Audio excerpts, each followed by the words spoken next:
तो भगवान, मैं आपको बता रहा था कि भगवान इतने दयालु हैं कि छोटी सी सेवा को भगवान स्वीकार कर लेते हैं। जैसे एक ग्रंथ है नारद पुराण, वहाँ पे भगवान कितने दयालु हैं उसके बारे में चर्चा चल रही है, 4 कुमार और नारद जी के बीच में। तो नारद जी पूछ रहे हैं 4 कुमारों से और 4 कुमार उनको बता रहे हैं।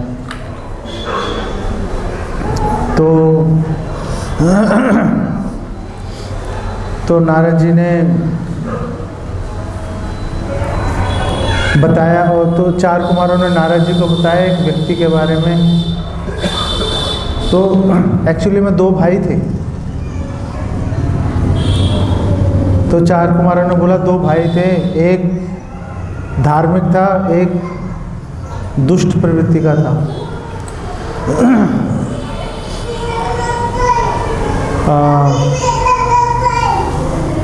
उसके पिता का नाम था वेदमाली, और जो बच्चे थे, जो 2 भाई थे, वो था यज्ञमाली और सुमाली।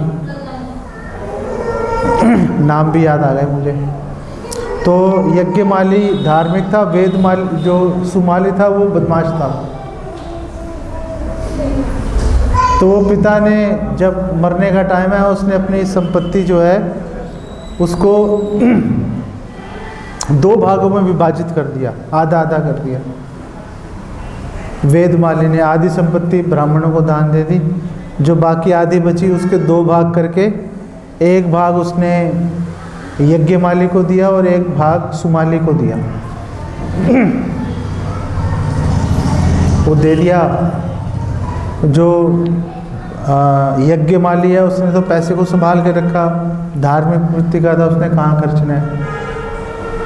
जो सुमाली था उसने सारा पैसा उड़ा दिया उल्टे सीधे काम करने में, वैश्यागमन करने में, मदिरापान और उल्टे सीधे काम करने में। पिता का देहांत हो गया था, पैसा खत्म हो गया उसको। तो यज्ञमाली को उस पर दया आ गई। तो जो उसका हिस्सा था उसका आधा भाग उसने उसको दे दिया, चल कोई बात नहीं, खत्म हो गया, ये ले। सुमाली को दिया। सुमाली ने वो पैसा लिया, वो भी खर्च दिया उसने उसको भी लुटा दिया उसने। यज्ञमाली ने बोला कोई बात नहीं, जो बाकी बच गया था उसका भी 2 भाग किए, आधा उसको दे दिया, वो भी उड़ा दिया उसने। जो उड़ाने वाला है, जो व्यभिचारी है, जो गलत काम करता है, उसको कुछ भी दे दो उड़ा देगा वो पैसे, नहीं। तो यज्ञमाली ने जो बाकी पैसा था उसने ब्राह्मणों इत्यादि को दान किया, कुछ उसने कुएं खुदवा दिए, कुछ इस तरह से उसने वो पैसा खर्च कर दिया। और बाई चांस ऐसा हुआ कि दोनों के मरने का टाइम आ गया, दोनों मर गए इकट्ठे ही, सुमाली भी यज्ञमाली भी। तो यज्ञमाली को लेने जो है वो देवी देवता आए स्वर्ग ले जाने के लिए, सुमाली को ले जाने के लिए यमदूत आए। और जब वो जा रहे थे एक दूसरे से यूं क्रॉस हुए दोनों, तो अब वो यज्ञमाली पहचान नहीं पाया उसको, क्योंकि जब आत्मा निकाल लेते हैं तो फिर थोड़ा ना पता चलता है कौन है भाई ये, नहीं। हम तो शरीर से पहचान रहे हैं ना, आत्मा का तो स्वरूप अलग चल रहा है। और यमराज उसको ले जा रहे थे, और उसको गरुड़ पुराण में लिखा हुआ है कि जब यमदूत लेके जाते हैं ना, तो बिना बात के कोई बात नहीं है, पीटते हैं उसको जिसको लेके जा रहे हैं। कोई बात नहीं, कोई जो आत्मा जिसको लेके जा रहे हैं वो उसने कुछ नहीं गाली गलौज की यमदूतों के साथ, बिना बात के पीटते हैं उनको, थप्पड़ मार दिए, कोड़े मार दिए, नोक वाले वो उनके पास मुद्गल होते हैं, मार दे बिना बात के, मारेंगे सारे छेद हो जाएंगे शरीर में। गाली गलौज करते हैं, गालियां देते हैं गंदी गंदी। और जहाँ से लेके जाते हैं दुष्ट आत्मा को, वो जमीन झुलस रही होती है और उसको नंगा करके घसीटते हुए लेके जाते हैं उसको। और लेके जा रहे थे सुमाली को, गालियाँ भी दे रहे थे, मार भी रहे थे उसको, घसीट भी रहे थे। तो ये भी बैंड बजने वाला है, ये बाहर खड़े हैं ये, है ना, फिर आवाज़ नहीं आएगी। तो यज्ञमाली ने वो जो देवी देवता थे उनसे पूछा, ये कौन है ये, इस बेचारे को इतना पीट रहे हैं। अब तेरा भाई है भाई। ये तेरा भाई है सुमाली, पहचाना नहीं तूने इसको? उसने कहा नहीं, मैंने तो पहचाना नहीं कि मेरा भाई है, इसकी इतनी खराब हालत देखी नहीं जा रही मेरे से, तो इसका उद्धार कैसे होगा? इसका उद्धार कैसे होगा? तो वो देवताओं ने उसको बोला, यज्ञमाली को, कि तुझे पता है कि तू जो है इससे भी खराब आदमी था, तू इससे भी खराब आदमी था तू पिछले जन्म में। उसने कहा क्या कह रहे हो? मैंने कहा हाँ, तू बहुत खराब था भाई, उल्टी सीधी हरकतें करता था तू, बहुत खराब आदमी था तू।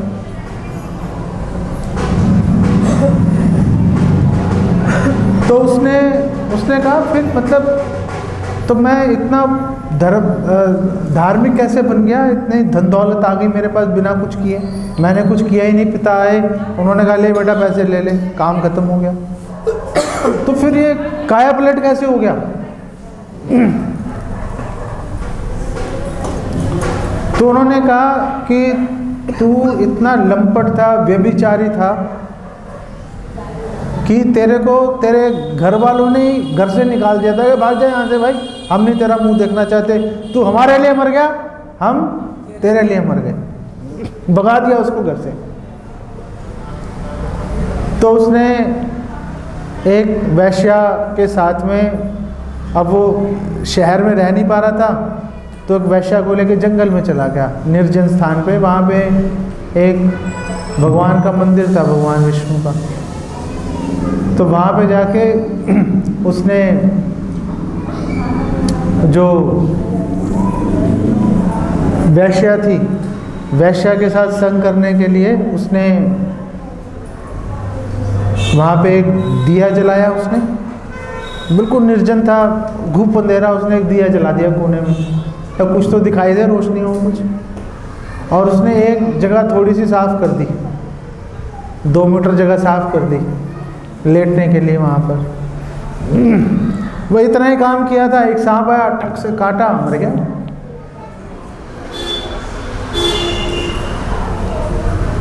लेकिन जो उसने दिया जलाया था वो भगवान ने स्वीकार कर लिया।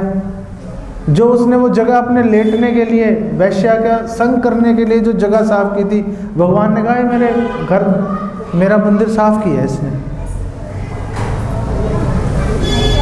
और भगवान इतने दयालु हैं, छोटी सी सेवा होती है, भगवान बड़ी करके उसको स्वीकार कर लेते हैं। आज सुबह अजय ने एक श्लोक सुनाया था, क्या था? राई के संभजन। हाँ, राई के संभजन को, अच्छा तुमने बोला था, राई के संभजन को मानत मेरु समान। हाँ, राई के संभजन को मानत मेरु समान। कि राई, जो राई सरसों का दाना होता है, उसके समान कुछ काम किया तो भगवान सोचते हैं ये तो मेरु पर्वत के समान है। मेरु पर्वत हमें दिखाई नहीं दे रहा, लेकिन सबसे विशाल पर्वत है वो मेरु पर्वत। भगवान छोटी सी सेवा को बड़ा पकड़ लेते हैं उसको। भगवत गीता में भी भगवान कृष्ण कह रहे हैं ना, सुअल्पम अपि अस्य धर्मस्य त्रायते महतो गया, कि आपने छोटा सा भी कुछ काम किया, छोटा सा भी काम किया, भगवान स्वीकार कर लेंगे।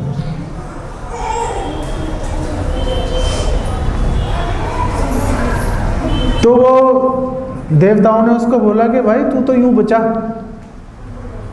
तेरी कोई इच्छा नहीं है भगवान की सेवा करने की, तू तो भोग करना चाह रहा है, व्यभिचार के लेके आता, फिर भी भगवान ने वो स्वीकार कर लिया।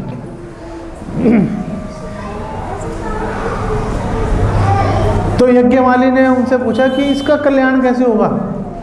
तो उन्होंने कहा कि तूने जो तू मंदिरों में सेवा कर रहा था उसका कुछ भाग तू इसको देगा, ये भी छूटेगा। तो उसने कुछ अंश उसको अर्पित कर दिया अपने भाई को, तो यमदूतों के चंगल से छूटा। ऐसे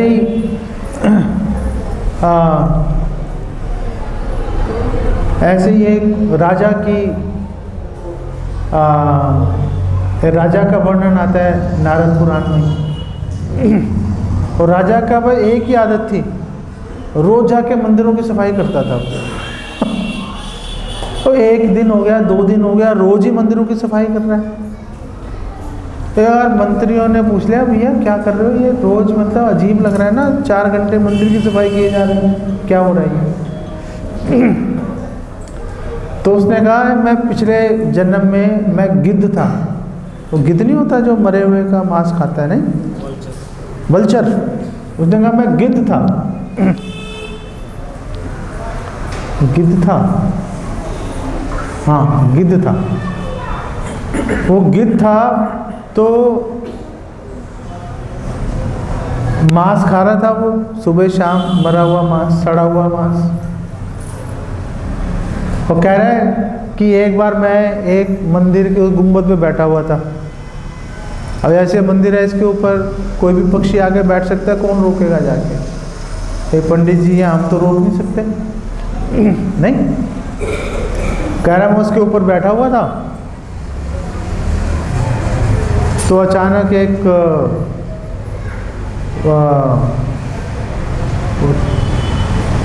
बिल्ली आई है, कुछ चीता टाइप कोई बड़ा सा जानवर आया, उसने झपट्टा मार के मुझे पकड़ लिया। अब वो मुझे लेके भागने की कोशिश की, क्योंकि गिद्ध का वजन होता है, तो भाग नहीं पाया, तो दोनों नीचे गिर गए ज़मीन पे। अब वो मंदिर के गुंबद से नीचे गिर गए ज़मीन पे। जब नीचे गिरे, उसके मुंह में दबा हुआ है वो जो गिद्ध है, वो जैसे मान लो कि चीता है कोई, उसके मुंह में दबा हुआ है। और उसके पीछे उस चीते के पीछे 2-3 और जानवर पड़ गए कि हम खाएंगे इसे। तो वो चीता उसको लेके उसने भागना शुरू किया, तो उसने मंदिर के चारों तरफ भागना शुरू किया उसने। वो गिद्ध के पंख फैले हुए थे, फड़फड़ा रहा था, और पंख फड़फड़ा रहा था, तो मंदिर जिस रास्ते पे जा रहा था उसकी धूल साफ हो गई, घसीट के लेके जा रहे हैं ना। इतने में उसके प्राण पखेरु उड़ गए उसके। अब भगवान ने कहा इसने मेरे मंदिर की सफाई की है। और भैया मतलब कैसे हो गया यार ये? ऐसी एक चूहे की, तो वो कहता है कि मैंने तो किया भी नहीं था सफाई, और देखो राजा बन गया। कह रहा अब जानबूझ के सफाई करने में लगा हुआ। जब बिना जाने सफाई हो गई मेरे से, तो ये फल मिल गया, जानबूझ के करूंगा तो पता नहीं भगवान क्या फल देंगे। नहीं तो भगवान छोटी सी सेवा को, चाहे अनजाने में ही हो गई हो, भगवान ऐसे स्वीकार कर लेते हैं। भगवान बेसिकली तैयार बैठे हैं, भगवान तैयार बैठे हैं कि कुछ तो कर भाई। जैसे ही हम कुछ करेंगे वैसे ही भगवान उसे सेवा मान के फल दे देते हैं, तुरंत फल दे देते हैं। जैसे एक नौजवान था, वो जा रहा था, वैलेंटाइन डे था। वो अपनी प्रेमिका के पास फूल लेके जा रहा था, और फूल लेके जा रहा था, दौड़ रहा था, और रास्ते में एकदम ठोकर लगी, धड़ाम से नीचे गिरा। वो फूल हाथ से छूट गए, सिर उसका पत्थर पे टकराया, हे राम हाय राम बोला, मर गया। भगवान ने कहा इसने मेरा नाम लेके फूल दिए। भगवान ने स्वीकार कर ली उसकी भेंट। वो प्रेमिका के लिए लेके आ रहा है, उसको कोई लेना देना नहीं भगवान से, मुंह से निकल गया भाई साहब।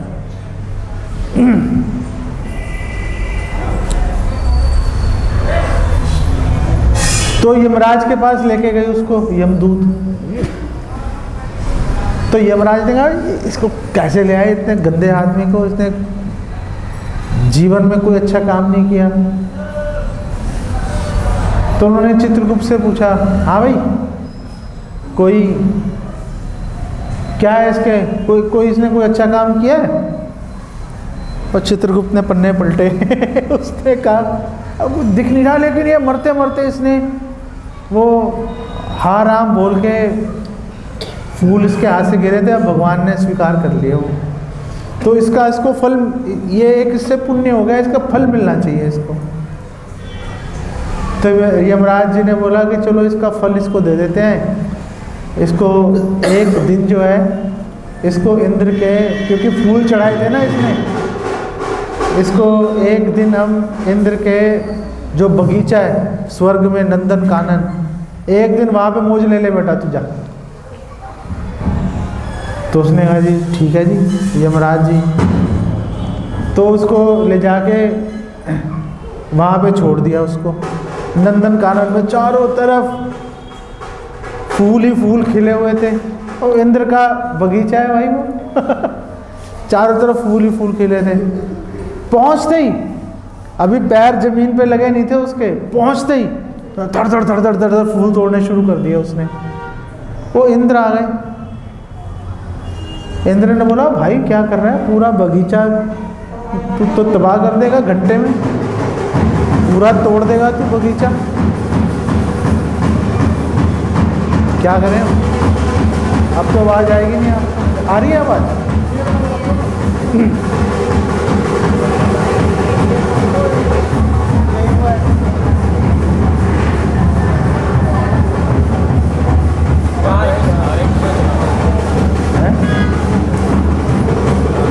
कम हो गई, कम हो गई।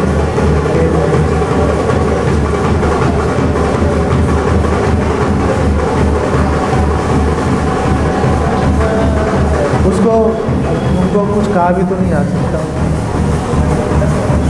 नहीं रहने दो, मंदिर का दरवाज़ा बंद क्या करना है, लोग वैसे ही नहीं मंदिर आ रहे कोई एक आधी भटकती आत्मा आएगी, वो देखेगा मंदिर बंद है, चलो वापस चलो। हाँ, तो इंद्र ने कहा कि तू तो भाई पूरा तबाह कर देगा हमारा बगीचा, ये क्या कर रहा है भाई? तो उसने कहा एक मिनट ठहरो, एक मिनट ठहरो, अभी आपसे बात करता हूँ, मेरे को एक दिन का टाइम मिला है यहाँ पे, आप मुझे रोक नहीं सकते भाई, अभी बात करता हूँ आपसे। उसने टनों के टन फूल तोड़े और उसने कहा हे भगवान मैं ये फूल आपको समर्पित करता हूँ, आप स्वीकार कीजिए। जैसे ही उसने ये बात बोली वैसे ही तुरंत विष्णुदूत आए, विष्णुदूतों ने बोला भाई काम हो गया तेरा, चल अब नरक जाने की जरूरत नहीं है, यहाँ से अब सीधा तो वैकुंठ जाएगा। क्योंकि उसको समझ में आ गई ना उस आदमी को कि जब मैंने अनजाने में भगवान फूल गिरे मेरे हाथ से और भगवान ने स्वीकार कर लिए, जानबूझ के करूंगा तो पता नहीं भगवान क्या है। भगवान ने भक्ति को इतना सरल बना के दिया है। जैसे अभी मैं पावन जनार्दन कैसे बात कर रहा था दामोदर से, हम बात कर रहे थे जैसे जैसे बच्चे बड़े होते जाते हैं वैसे वैसे पढ़ाई कितनी मुश्किल होती चली जाती है। नहीं, कोई अच्छी नौकरी पानी हो तो उसके लिए बहुत कड़ी मेहनत करनी पड़ती है, और कई बार कड़ी मेहनत करने के बाद भी सफलता हाथ नहीं आती। लेकिन भक्ति में ये रूल नहीं चलता। हमें यहाँ से अगर स्वर्ग लोक जाना हो तो उसके लिए बहुत पापड़ बेलने पड़ेंगे, कई पुण्य काम करने पड़ेंगे, कुएं खुदवाओ, धर्मशालाएं बनवाओ, गरीबों को कपड़े बांटो, खाना खिलाओ, स्कूल बनवाओ, दुनिया भर के काम करने पड़ेंगे। गाय दान में दो, धन दान में दो, तो जाके बड़ी मुश्किल से स्वर्ग लोक तक पहुंचेंगे। लेकिन स्वर्ग लोक से करोड़ों गुना अधिक ऐश्वर्यशाली और जहां पे कि स्थायी निवास है, स्वर्ग लोक में तो निवास भी स्थायी नहीं है, जहां पे कि निवास भी स्थायी है, यत् गत्वा न निवर्तन्ते, एक बार चले गए वापस नहीं आएंगे वहां से। तो अगर स्वर्ग जाने के लिए इतने पापड़ बेलने पड़ते हैं तो वैकुंठ जाने के लिए तो पता नहीं क्या ही करना पड़ेगा। अब भगवान कह रहे हैं कुछ नहीं करना पड़ेगा। भगवान ने इतनी मुश्किल चीज को प्राप्त करना एकदम सरल बना दिया, स्वर्ग लोक से भी ज्यादा सरल बना दिया। स्वर्ग लोक के लिए आपको अनेक प्रकार के प्रयास करने पड़ेंगे। वैकुंठ जाने के लिए सिर्फ भगवान का नाम लो और जो खा रहे हो भगवान को भोग लगा के खाओ, बात खत्म। इतना सरल कर दिया भगवान ने। गलती से फूल नीचे गिर गए, भगवान स्वीकार कर रहे हैं कि इसने मुझे फूल अर्पित किए थे। पत्रम पुष्पम फलम तोयम यो में भक्त्या प्रचति, इसने तो भक्ति से भी नहीं दिए थे। अपनी प्रेमिका के बारे में सोच रहा था, फिर भी भगवान ने स्वीकार कर लिया। ये तो ऐसा लग रहा है कि भगवान कहने के लिए कह रहे हैं यो में भक्त्या प्रचति, कि मुझे भक्ति भाव से अर्पित करो। अरे बिना भक्ति के भी अर्पित कर दो, बिना भक्ति के अर्पित करो तो सही। वो जो गिद्ध है, गिद्ध ने क्या भक्ति भाव से क्या सफाई की थी? वो जो यज्ञमाली है उसने क्या भक्ति भाव से क्या मंदिर की सफाई की थी? वो तो व्यभिचार के लिए सफाई कर रहा था। भगवान स्वीकार कर रहे हैं यो में भक्त्या प्रचिति का कोई प्रयोजन नहीं रह गया भाई। वो तो भगवान ने कहने के लिए कह रखा है बस। तो आप ये मत समझना कि भक्ति भाव होगा तो भगवान स्वीकार करेंगे तो हमारा कल्याण होगा। नहीं नहीं नहीं, आप तो बस किसी तरीके से जो बना रहे हो भगवान को भोग लगा दो, किसी तरीके से मन कर रहा है नहीं कर रहा, जैसा भी है भगवान के सामने रख दो। यो में भक्त्या प्रचिति नहीं चाहिए। अगर यो में भक्त्या प्रचिति अगर भक्ति भाव से रखोगे तो और ही कमाल हो जाएगा, तो और ही कमाल हो जाएगा। लेकिन अगर नहीं है भक्ति भाव, परवाह मत करो। नहीं है, हम नहीं मानते, परवाह मत करो, कुछ तो रख दो भगवान के सामने भोग लगाने के। फिर कमाल देखो उसका क्या कमाल। आपका जप करने का मन नहीं कर रहा, नहीं करता, कई बारी मन, घर में लड़ाई हो जाती है, कई बारी तो मन उचाट हो जाता है, नहीं जप करने का मन कर रहा, नहीं भगवान का नाम लेने का मन कर रहा, बेमन से ही ले लो। यो में भक्त्या प्रचिति नहीं चाहिए, नहीं चाहिए यो में भक्त्या प्रचिति। कैसे भी करके भगवान का नाम ले लो बस, भगवान स्वीकार कर लेंगे उसको। अब भगवान बैठे ही स्वीकार करने के लिए। अब भगवान काम ही यही है भगवान का। भगवान ये सोच रहे हैं पता नहीं कैसे कैसे कोई मेरे सामने आ तो जाए एक बारी, भगवान उस पर कृपा बरसाने के लिए तैयार बैठे। अगर हम भक्ति भाव से करेंगे तो हम सोच भी नहीं सकते। जैसे वो गिद्ध है, गिद्ध राजा बन गया, लेकिन भक्ति भाव से करेंगे तो पता नहीं क्या भगवान कर देंगे। भगवान कह रहे हैं मैं खुद भी नहीं जानता मैं क्या कर दूंगा। मुझे नहीं समझ में आएगा। जैसे भगवान ने गोपियों को बोला ना कि मैं आपका ऋण नहीं उतार सकता। भगवान भगवत गीता में कहते हैं ना, ये यथा मां प्रपद्यन्ते ताम तथा भजामि। तुम जैसा मुझसे व्यवहार करोगे मैं वैसा तुमसे व्यवहार करूंगा। कोई दम नहीं है इस बात में भी, इस बात में भी कोई दम नहीं है। हम भगवान से घृणा कर रहे हैं, भगवान तो हमसे घृणा नहीं करते। तो फिर क्या हुआ, ये यथा मां प्रपद्यन्ते ताम तथा भजामि, हम कहाँ गया भाई वो? भगवान ने घृणा करते, भगवान कहने के लिए कह देते हैं कि सावधान हो जाओ। वास्तव में जैसे एक पिता है,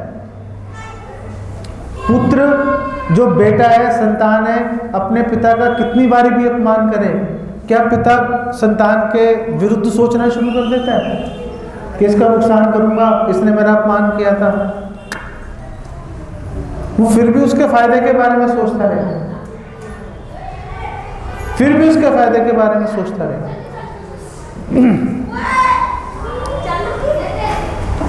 ऐसी मैंने बचपन में सैकड़ों कहानियां पढ़ी माँ बाप के त्याग के बारे में, आप लोगों ने भी पढ़ी होगी, जिसमें बच्चों ने कोई कदर नहीं की माँ बाप की, माँ बाप फिर भी बच्चों के बारे में सोचते रहते।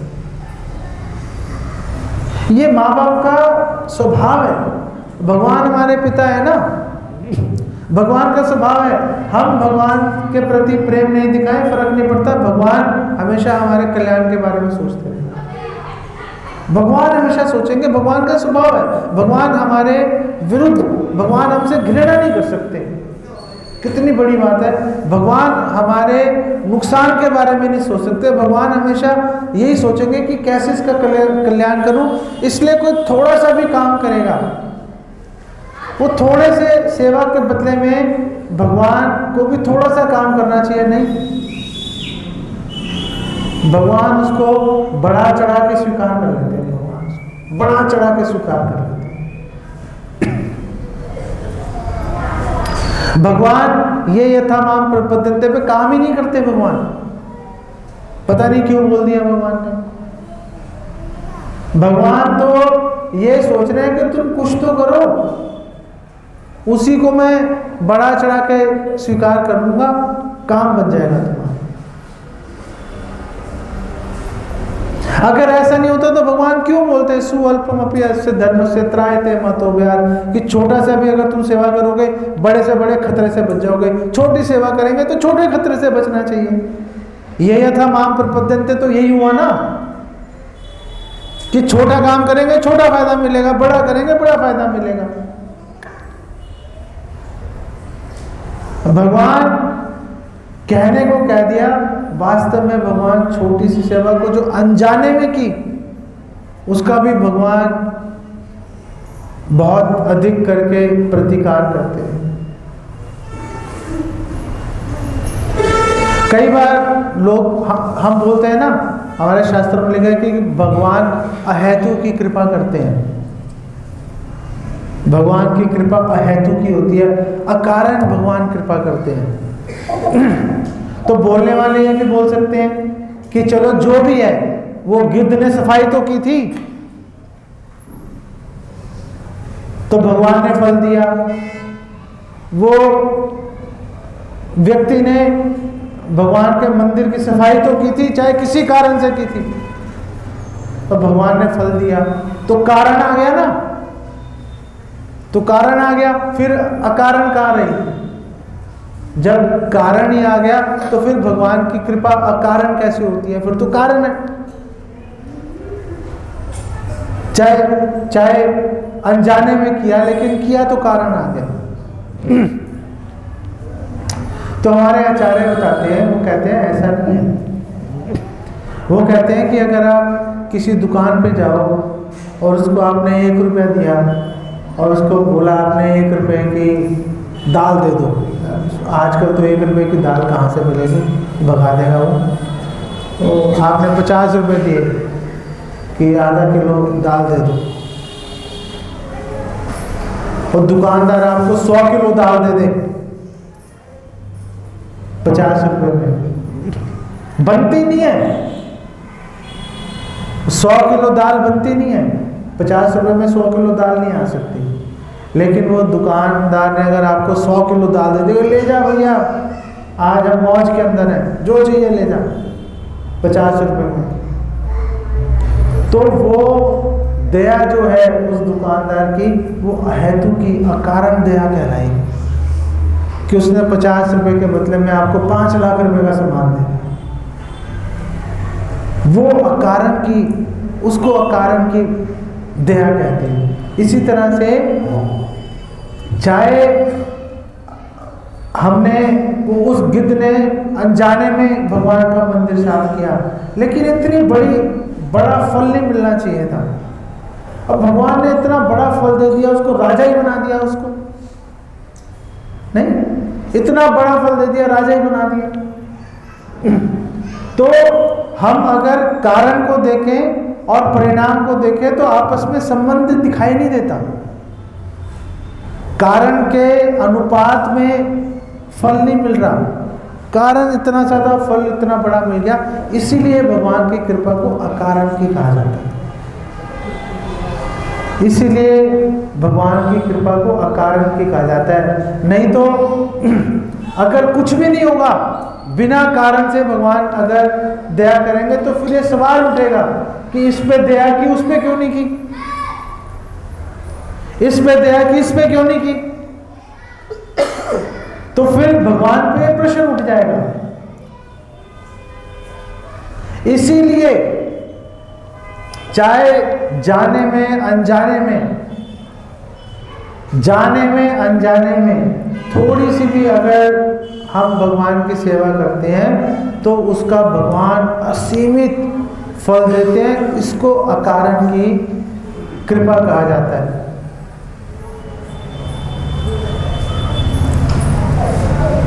अच्छा, तो जब ये बात आपको पता चल गई अकारण की कृपा भगवान की, तो अब मैं आपसे प्रश्न पूछता हूं कि आप अब अगर आप समझदार हो, बुद्धिमान हो, तो अब आप क्या करोगे? आपका अगला कदम क्या होना चाहिए? अब आपको ये बात पता चल गई, आज आप आए, आपने बात सुन ली आपने। अब अगर आप समझदार हो, आपका अगला कदम क्या होना चाहिए? भगवान की सेवा और अच्छे से करें। भगवान की सेवा और अच्छे से करें। और इससे समझदार कोई व्यक्ति होगा, वो क्या सोचेगा? वो क्या सोचेगा? इन्होंने बोला भगवान की सेवा और अच्छे से करनी चाहिए, सोच समझ के भगवान की सेवा करनी चाहिए। बिना सोचे करने से ये हो रहा है, सोच समझ के करेंगे पता नहीं क्या हो जाएगा। एक तो ये हो गया, और क्या कर सकते हैं?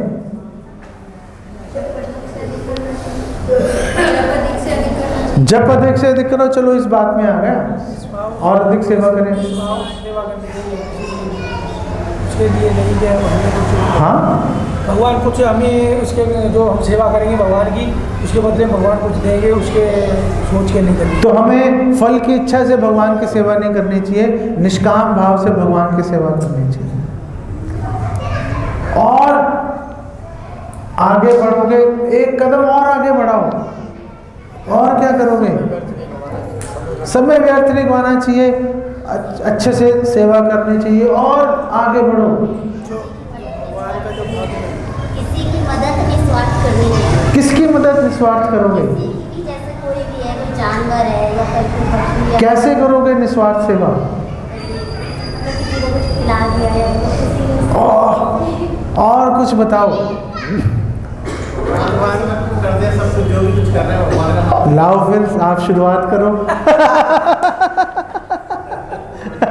पहले आपकी रजिस्ट्री लेता हूं।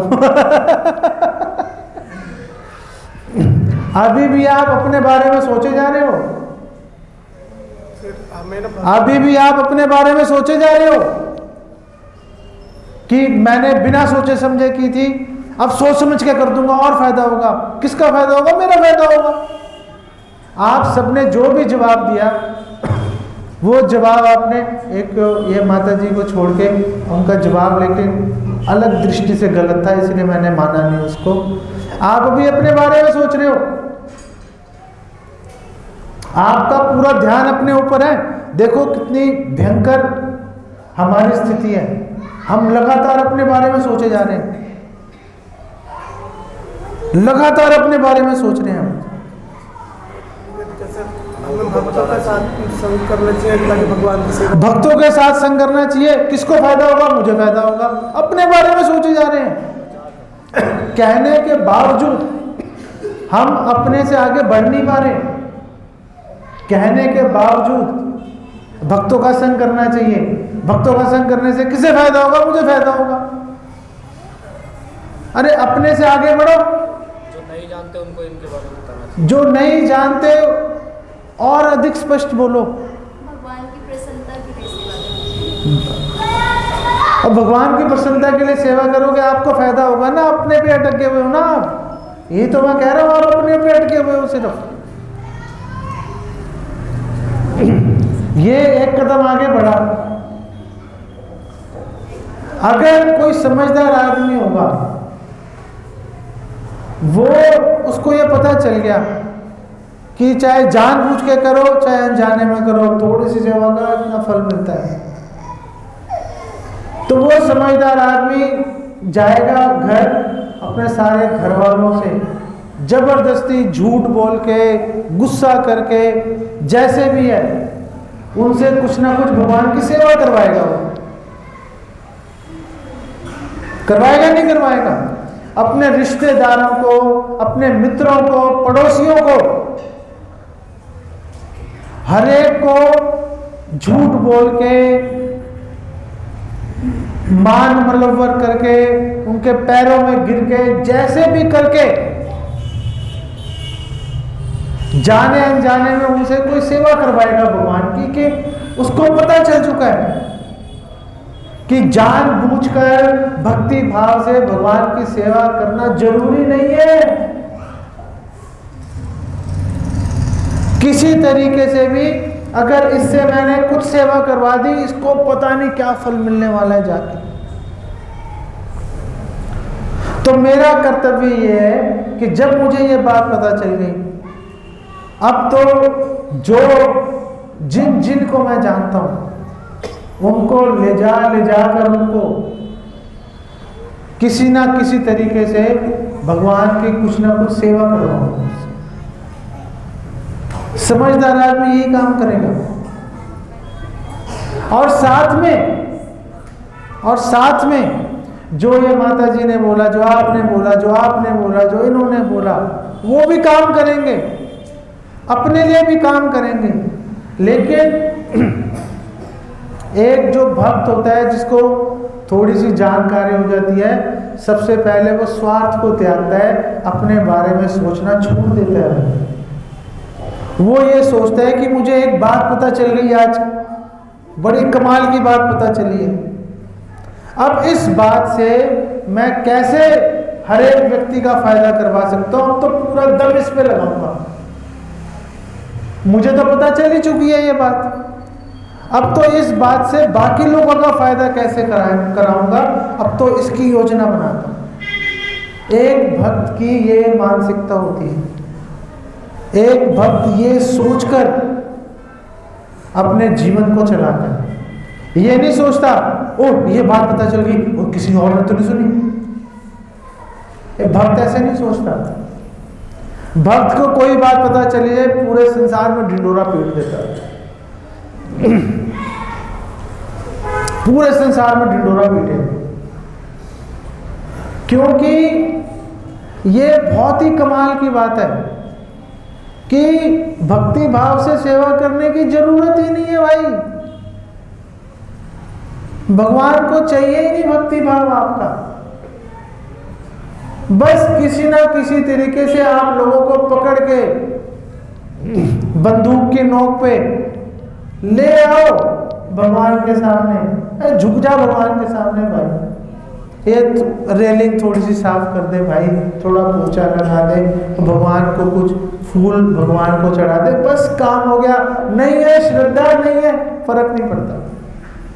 आप श्रद्धा से करते रहो, आप श्रद्धा से करते रहो, दूसरों में श्रद्धा डालने की कोशिश करो, लेकिन श्रद्धा नहीं है तो ऐसे मत बोलो है इसमें तो श्रद्धा नहीं है, भगा इसको यहाँ से।